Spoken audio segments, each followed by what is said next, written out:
So much of the world is trying to sort of be like the United States in some way. And things here are very, very different, but there's no sense of envy. What's the biggest difference? The democracy, the system, or technology? What's the biggest difference you have realized so far? The sense of respect for everything that I think comes out of the Shinto tradition. The sense of honoring and care and precision is something very special about Japanese culture.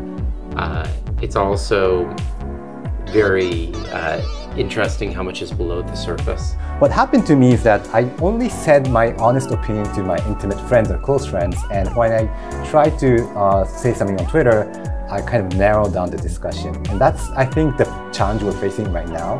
But on the other hand, communication depends on context. Until you have that shared understanding, there's no way to exchange. An important part of the project of Plurality is how do we restore social context?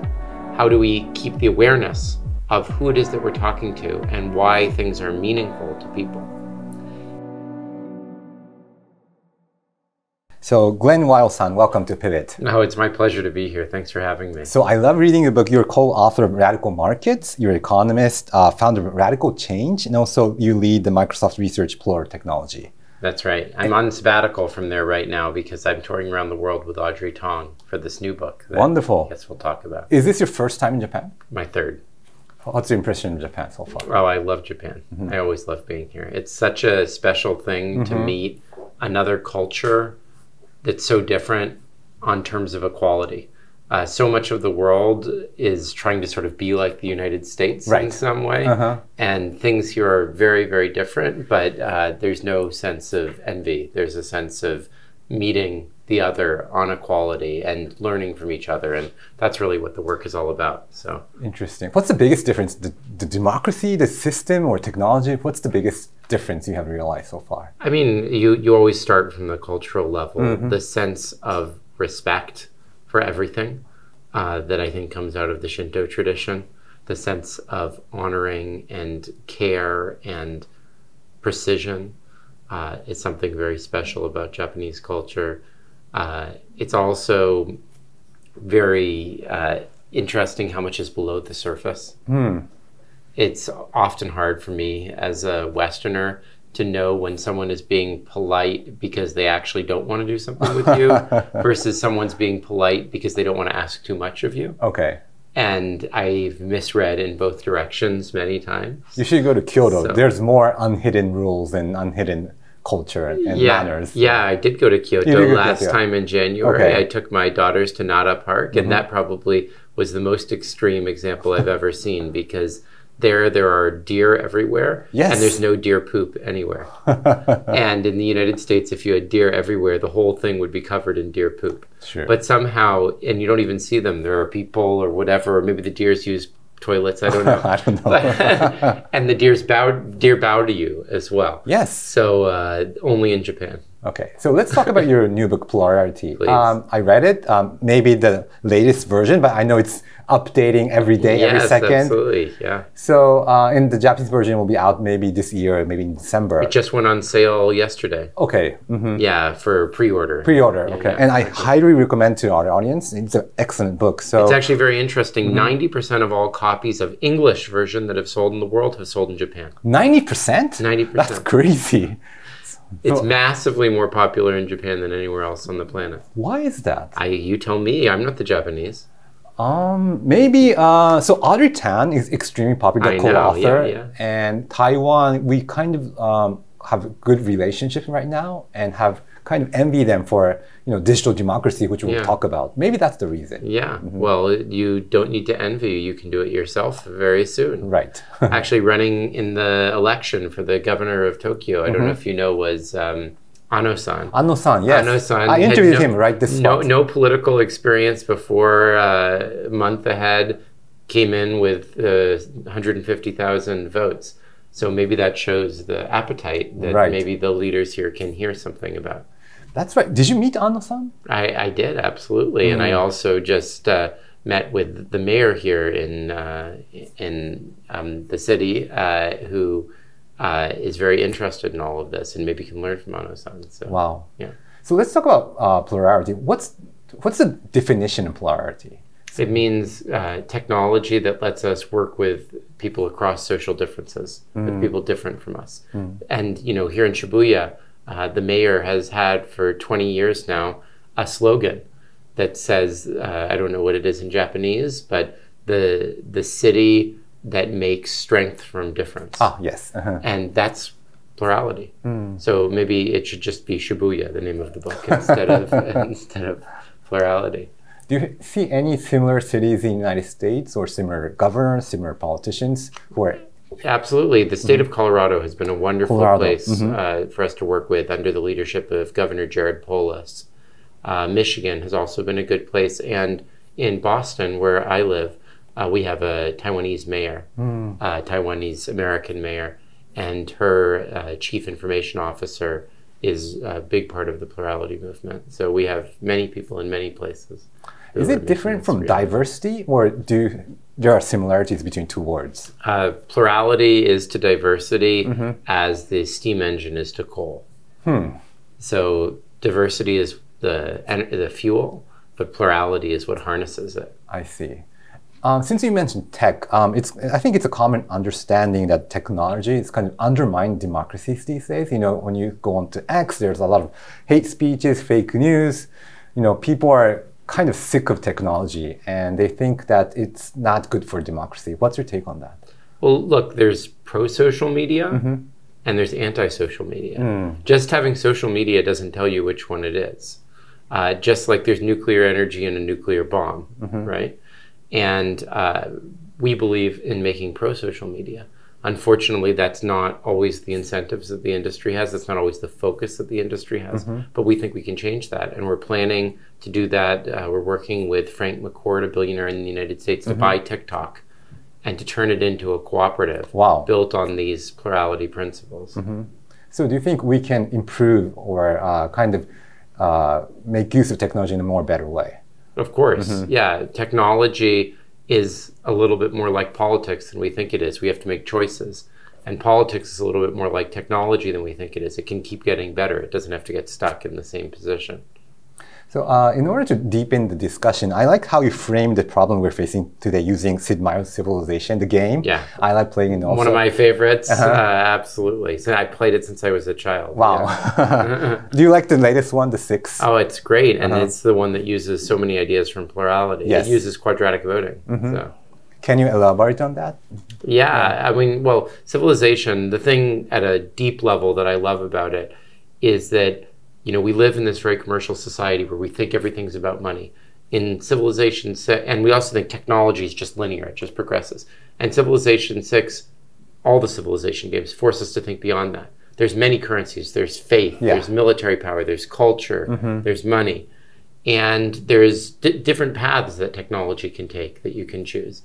And so I think it helps free our imagination about the different ways that things can go. But then also it has other wonderful things. It uses quadratic voting, this voting system that maybe we can talk about as part of the diplomatic negotiations. It has these future forms of government that are very related to our thoughts. So I think it's a great way for people to explore and play out the different possibilities for the future. And there's a museum here in Tokyo that does a great job of that as well, Muraikon. Oh, we're doing an event there on Friday, the Museum of Emerging Technology on Odaiba. And it's got some of the most exciting cultural content, I think, in the world in terms of getting the public to imagine different futures and imagine the importance of technology for connecting people. Wow. Let me show your slide explaining the political ideologies. Yeah. It's kind of rooted into our kind of thinking about technology. Reid Hoffman, Elon Musk. Could you walk us through how it's rooted into our, Yeah, so I mean, the way I think about it is that there's two stories that we usually tell about the future of technology. One is a big machine will come and do everything for us, and we can all just be sort of fat and happy living on a universal basic income and leave it all to the machine. There's actually a guy when I was in college who ran for the president of the student council who said, his name was Aaron Smolin, and he said, let the, keep the good times rolling and the good stuff flowing, like alcohol, while all the hard work is done by Smolin. You know, and that's the attitude that he really said that? Yeah, yeah, that was his slogan. Okay. Yeah. And did he got elected? No, I don't think he got elected. But, yeah. But anyway, that's what synthetic technocracy says. It says give all the choice to the big machine, or AI, and just enjoy the we ride. can just party and not think of anything. And have the basic income. Exactly. Okay. So that's technocracy, and you know, very much Reid Hoffman, very much. AI, very much books like Deep Utopia. Right. Another view is that technology will wipe away governments. It will wipe away communities. It will wipe away religions. It will wipe away any form of organizing. And everything is just capitalism, hyper-capitalism, anarcho-capitalism. And that's very much associated with like crypto world, with like Peter Thiel, and with the man who's now the vice president nominee for the Republican Party, J.D. Vance. But both of these are pretty anti-democratic. Like either turning everything over to the market or turning everything over to the benevolent machine are fundamentally anti-democratic. But we think that there is another way of thinking about things that's much more aligned with democracy. It lies underneath the internet. It lies underneath personal computing. It lies underneath things like Star Trek and Muraikon and the city of Shibuya's slogan. And that's what we want to tell the story of, so that it's as clear in people's minds as these stories of technocracy and libertarianism are. So before asking how your idea is different, I want to go over the two ideas. So one is corporate libertarianism, which is individual sovereignty. Companies can disrupt things and network states. Yeah. And I feel that I like science fiction, and people kind of like these ideas. Why do you think there's some people supporting such kind of ideas, even though it's anti-democratic? Well, look, I think that people want something concrete. Things that are complex are often harder. And it's a very Western tendency, I think, which is why these things are so successful in the West, that when things are complex, you look to make simplistic. Yeah. But, the Tao Te Ching from the Eastern tradition has an opposite approach, and Zen Buddhism as well. When things are complex, embrace the paradox. Right. And that's harder, but it always invites curiosity. It never lets you grasp the truth. It always leaves you reaching. And in the act of reaching, we stretch, and as we stretch, we grow. Yes. So that's what I hope we can do with this. And not that everyone can grasp it all, not that it won't be challenging, but that it will invite your curiosity, that in fact, precisely in not giving you all the answers, it will give you the freedom to find them yourselves. I agree. I think we should live with complexity and get used to a world of so complex. Yeah. Second part is synthetic technocracy. So why people are, basic income, it seems nice, we can just party. Why are people supporting these ideas? Well, I mean, look, I don't think that this is anything particularly new. There's an idea in my scripture, the Jewish Bible, that one of the primary prohibitions is against the making of idols. What is an idol? It's something that is seen as being all-powerful, that is made by the hands of man. And that's artificial general intelligence. Okay. Right? General intelligence means omniscient. Artificial means made by man. Right? So all that artificial general intelligence is idolatry. And we know that people have been tempted by idolatry. Right. It's in every chapter of the Bible. People make the golden cow. Yeah. They make the thing. And so that's the temptation. It's the temptation that we can feel we made something that does it all. Yeah, it makes us feel good. Rather than humbling ourselves before the unknown, rather than reaching out into the void, we can grasp it, we can build it, and we can think we've done it all ourselves. And that's very tempting to technologists to be able to say that you've done that. So having that said, what's your idea? How's your idea different from the two ideas, the plurality? How is it different? Well, let me return for a moment to the Bible again. Okay. So if the Bible tells us not to do idolatry, let me turn to the Christian Bible. What does it tell us to do? It says that love thy neighbor as thyself. and peacemakers are the children of God. So plurality is just that. It's just to say that let's build technology that enables us to connect and work together in spite or actually harnessing our differences. So you're saying that you have to like respect the individual, like, private properties and also voting. Is that the rooted concept? Well, those are one way that we work with each other, but intimacy is another way we work with each other. And conversations and parties and religious ceremonies. These are all different ways in which we work with each other. And they all have trade-offs. You know, in intimacy, it's a very small number of people who know each other very well, and they can do a lot together. They can bring new life into the world, maybe. But capitalism, private property, these span the globe, but they're very superficial. And the question is, can we do better? Can we make deeper connections across broader social distance? And that is what plurality is all about.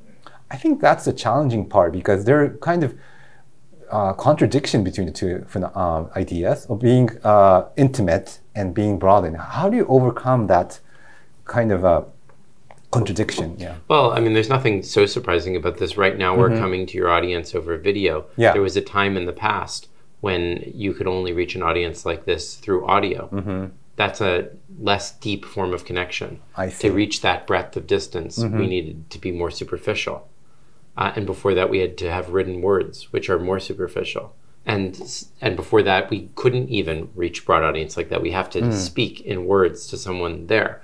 So the whole history of communications technology has been about deepening the experience and broadening the people that we can reach. So let me go back to discussion on Twitter or X right now. So before Elon Musk, or maybe in the 2010s, 20s, I liked to use Twitter because that made me feel that I'm connecting to the world, diverse people. But the more tweet got spread, or the more tweet got broader, there were a lot of net trolls and negative comments, negative feedback. So what happened to me is that I only said my honest opinion to my intimate friends or close friends. And when I tried to say something on Twitter, I kind of narrowed down the discussion. And that's, I think, the challenge we're facing right now. The more broadened, the more narrow your discussion will be. And you only speak to those who are close to you. How can you overcome that on your Plurality project? Well, I mean, look, I think that effect that you're describing is really at the core of why maybe the internet hasn't been so good for communication.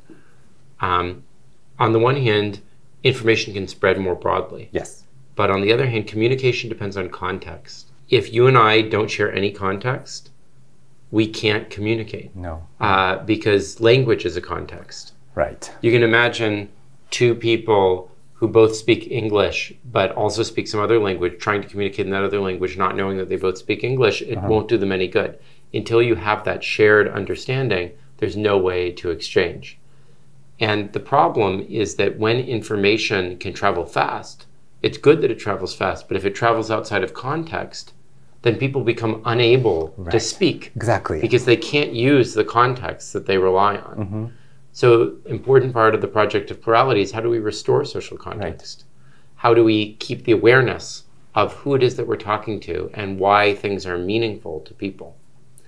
And I don't think that that requires any giant inspiration or genius. It requires some basic principles that we've learned in the history of the media.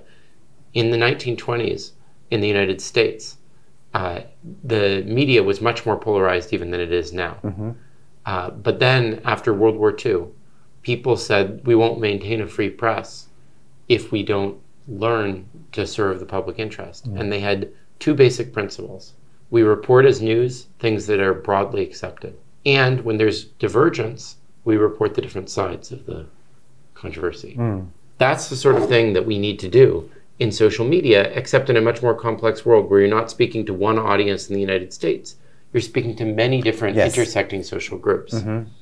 In your slide, I just take a quick look. You mentioned about brain-to-brain communication. Is this one way, maybe in the future, to overcome that challenge of having, not just relying on language and context?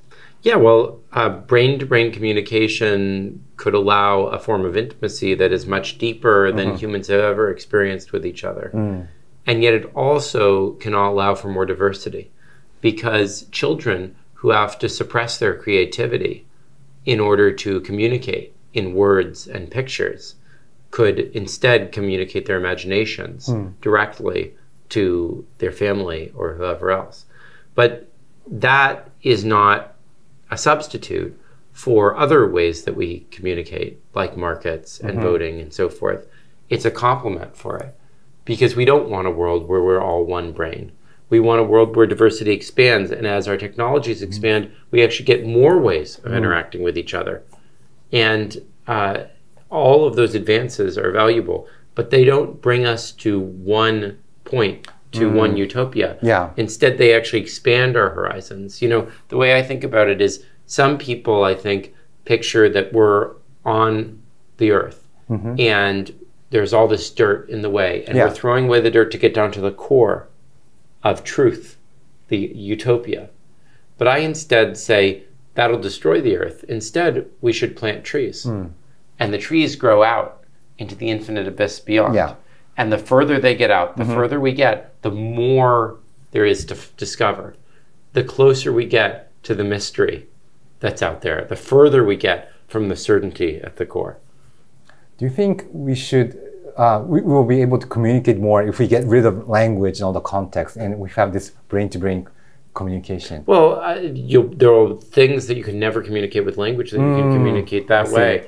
But I think if we get rid of language, it will reduce our ability to communicate. We need to add more tools to the kids, not take things away. So we need both, like language communication, also brain-to-brain communication. And new forms of communication that we don't even understand now. I see. More diversity, more different things, expansion, not perfection. So I kind of respect diversity. I value that much. But since I work at a startup, so it's very difficult to keep one team and at the same time respecting each other's diversity. And you're from Microsoft, and Satya Nadella said that one Microsoft is important these days. I know he has a lot of complex meanings, but what's the best balance between respecting plurality, diversity, and also having social binds or connection between the people? Well, I don't think there has to be a trade-off between those. Or rather, there is a trade-off between those, but we can constantly push that trade-off back. So let me give you an example. Standard voting rules are that you vote for one person or another person. An alternative is you could vote for as many as you want. The benefit of that is that whoever gets a lot of votes will be someone that a lot of people can accept. So that's consensus, that's binding, that's cohesion. I see. But also, when that happens, then you don't need to have so few parties. Because if more parties are in, they don't distract from the other party. I see. So like anyone can run for it. So if we have things that allow more interoperability, they actually allow more diversity at the same time. So is that the picture you're showing the slide? So yeah, exactly. So on the right-hand side is approval voting, which is a simple form of allowing more plurality through voting, but there's more sophisticated forms as well, like quadratic voting or even things more sophisticated than quadratic voting. I see. We need to insist that our democratic systems evolve with the same strength and pace and benefit that our devices evolve.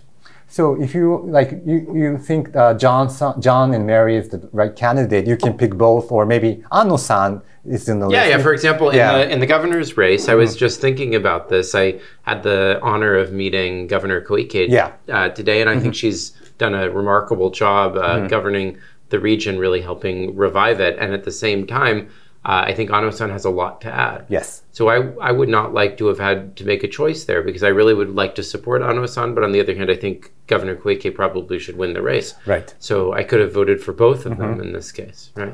I think there are a lot of people who wanted to vote for both of them. So why is this not happening right now? Why is the democracy kind of mixed up at the moment?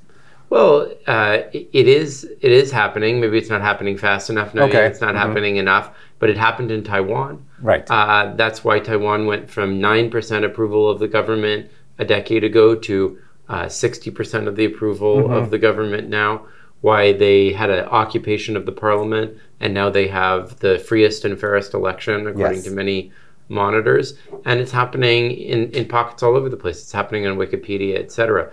the future is here, but it's not evenly distributed. I see. And so we just need to help other people have an opportunity to benefit from that. Do you think the reform or this change should be faster, or do you think this is the right pace and for everyone to catch up and understand what's happening? Well, I think there should be more different kinds of experiments going on. I see. So it's happening at a good pace in certain places along certain dimensions, but other places could try along other dimensions, other things. There's so many different things we discuss in the book that can help. And I hope there will be lots of different experiments in lots of places. For example, I was talking earlier today with the mayor here of Shibuya about the idea of facilitating the startup ecosystem by having government-supported meetups where people from different companies can come together and get free food to talk to each other. Because we know from the literature on startup ecosystems that it's having a place where you don't have to be tied to your company that helps create the new enterprises and social dynamism. So that's something that a policy I don't think anyone's tried.